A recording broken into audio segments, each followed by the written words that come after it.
தேசிய கூட்டுணர்வுக்கு வழங்கிய ஒரு வெற்றி. அவ்வளவு பெருந்தொகையான வாக்குகளை பெற்றுக்கொள்வது என்பது ஒரு எளிதான விடயம் அல்ல. இந்த வடமாகாணத்தைச் சேர்ந்த எமது தமிழ் உறவுகளுக்கு நான் மிகவும் மனப்பூர்வமாக நன்றி தெரிவிக்கின்றேன்.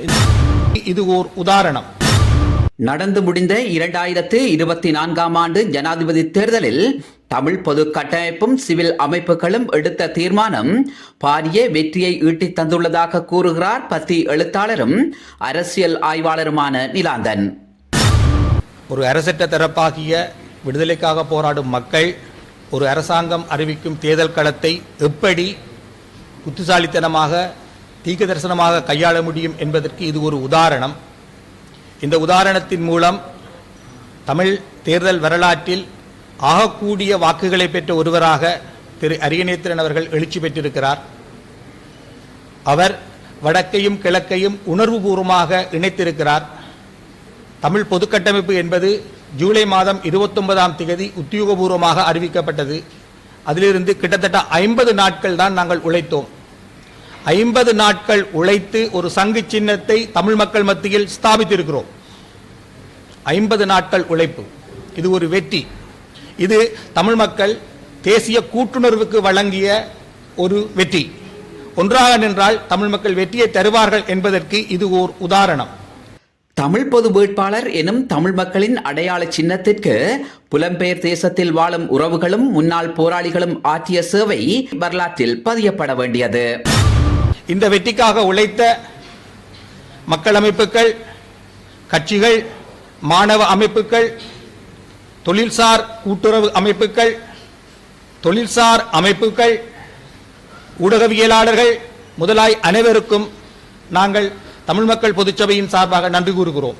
குறிப்பாக இந்த விடயத்தில் எங்களோடு தொடர்ந்து தோளோடு தோள் நின்ற மக்களுக்கும் தங்களை முகம் காட்டாமல் உதவி புரிந்தவர்களுக்கும் நாங்கள் நன்றி கூறுகிறோம். புலம்பெயர்ந்த தமிழர்கள் இந்த முறை அதிகளவு இந்த தேர்தலில் ஈடுபட்டார்கள். வெவ்வேறு வகைகளிலும் எங்களுக்கு அவர்கள் உதவினார்கள். புலம்பெயர்ந்த தமிழர்கள் கடந்த 15 ஆண்டுகளிலும் அதிகம் உற்சாகமாக இயங்கிய ஒரு தேர்தல் களம் இதுவெனலாம். அதுபோலவே புனர்வாழ்வின் பின் விடுவிக்கப்பட்ட விடுதலை புலிகள் இயக்கத்தைச் சேர்ந்தவர்கள் அதிகமாக உழைத்த ஒரு தேர்தல் களமாகவும் இந்த தேர்தல் களத்தை கூறலாம். தேர்தல் பிரச்சார பணிகளிலிருந்து வெவ்வேறு நடவடிக்கைகளிலும் அவர்கள் பொது வேட்பாளரின் வெற்றியை கட்டியெழுப்புவதற்காக உழைத்திருக்கிறார்கள். இந்த அடிப்படையில் இந்த தேர்தல் களமானது பல்வேறுபட்ட அமைப்புகள் தரப்புகளின் கூட்டு உழைப்பின் விளைவாக தமிழ் தேர்தல் வரலாற்றில் ஆகக்கூடிய வாக்குகளை பெற்ற ஒருவரை உங்கள் முன் நிறுத்தி இருக்கிறது. இந்த வெற்றி தமிழ் கூட்டுழைப்பின் வெற்றியாகும். அதே நேரம் இலங்கை தமிழரசு கட்சியைச் சேர்ந்த ஒரு சில புல்லுருவிகள் தமிழ் பொது வேட்பாளரை எதிர்த்திருந்தாலும் 90% அதிகமான தமிழரசு கட்சி உறுப்பினர்கள் ஆதரித்தார்கள் என்கிறார் அரியநேந்திரன். இலங்கை தமிழரசு கட்சியை பொறுத்த மட்டில் இலங்கை தமிழரசு கட்சி உத்தியோகபூர்வமாக ஒரு சிலர் எடுத்த முடிவின் காரணமாக உத்தியோகபூர்வமாக எங்கள் அந்த தமிழ் பொது வேட்பாளரை ஆதரிக்காவிட்டாலும் கூட 90% இலங்கை தமிழரசு கட்சியை சேர்ந்தவர்கள் இந்த பிரச்சார பணியிலே வெளிப்படையாகவும் இரகசியமாகவும் எங்களுக்கு பல உதவிகளை செய்திருக்கின்றார்கள். ஆகவே இலங்கை தமிழரசு கட்சியைச் சேர்ந்து பலருக்கும் நாங்கள் நன்றி செலுத்த வேண்டியவர்களாக இருக்கின்றேன். நாடாளுமன்ற உறுப்பினர் MA சுமந்திரன் தமிழ் பொது வேட்பாளருக்கு எதிராக மேற்கொண்ட பிரச்சாரம் இறுதியில் தன் தலையில் தானே மண்ணை தூவியதாக அமைத்திருப்பதாக கூறுகிறார் அரியநேந்திரன். அதாவது பொது வேட்பாளரை தோற்கடிப்போம் என்று சிலர் கூறியிருந்தார்கள். அந்த தோற்கடிப்போம் என்று கூறியவர்களுக்கு நாங்கள் வெற்றி அடைந்திருக்கின்றோம் என்ற செய்தியை நாங்கள் காட்டக்கூடியதாக இருக்கின்றது. அதில் குறிப்பாக அவ்வாறு கூறியவர்களின் தொகுதியில் கூட நாங்கள் வெற்றி பெற்றிருக்கின்றோம். எதிர்வரும் நாடாளுமன்ற பொது தேர்தலில் அனைவரும் ஒரு குடையின் கீழ் அணிதிரண்டு தமிழ் மக்களின் உரிமையை வெல்வதற்கு தமிழ் தேசிய மக்கள் முன்னணி ஒன்று சேர வேண்டும் என்கின்ற அழைப்பானை தற்போது விடுக்கப்பட்டிருக்கிறது.